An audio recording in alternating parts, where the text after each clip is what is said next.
Anshu recording studio मोहली चौक। होली है भाई होली है, बुरा न मानो होली है। होली है भाई होली है, बुरा न मानो होली है।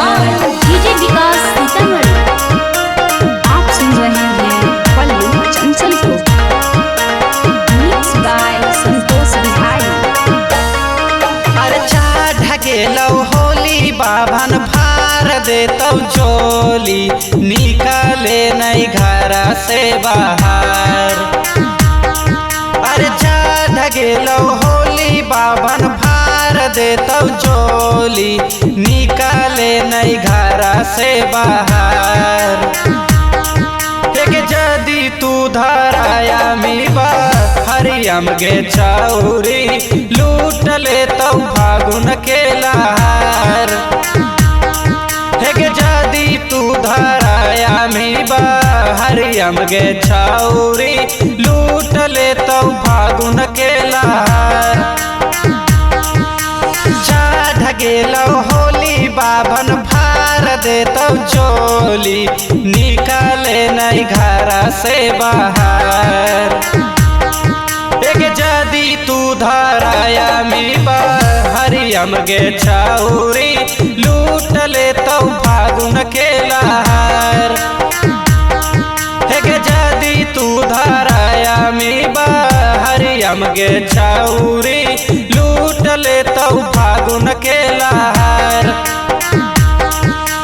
तोहारे कारणवा भौजी गेलियै लुधियानावा, कोरोनावा धरतै ना, तो कोरोनावा धरतै ना।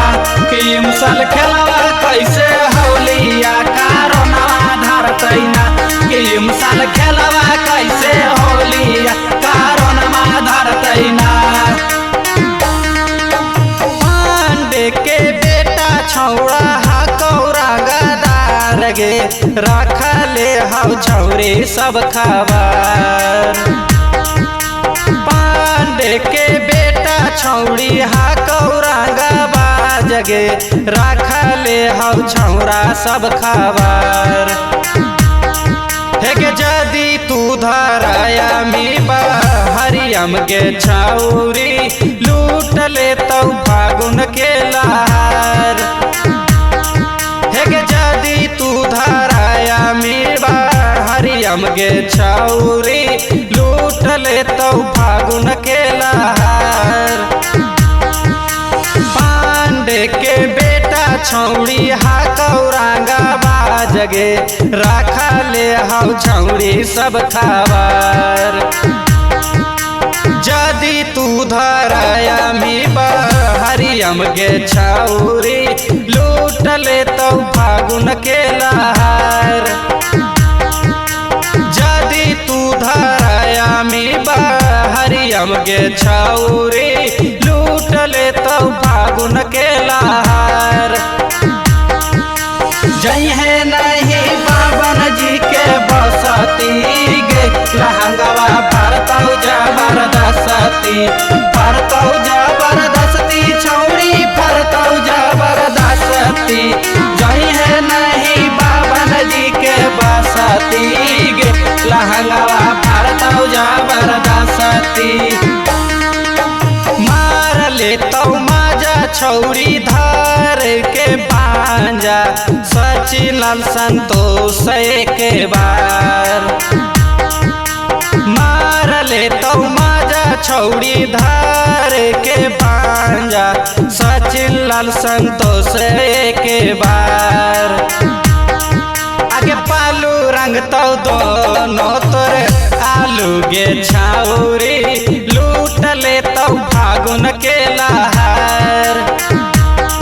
आगे पालू रंग तो दोनों तोहर आलू गे छौरी, लूट ले तो फागुन के लहार। ढकेलौ होली बाभन फार देतौ चोली, निकले नहीं घर से बाहर। जदि तू धराया मीबा हरियम गे छौरी, लूट ले तो फागुन के लहार।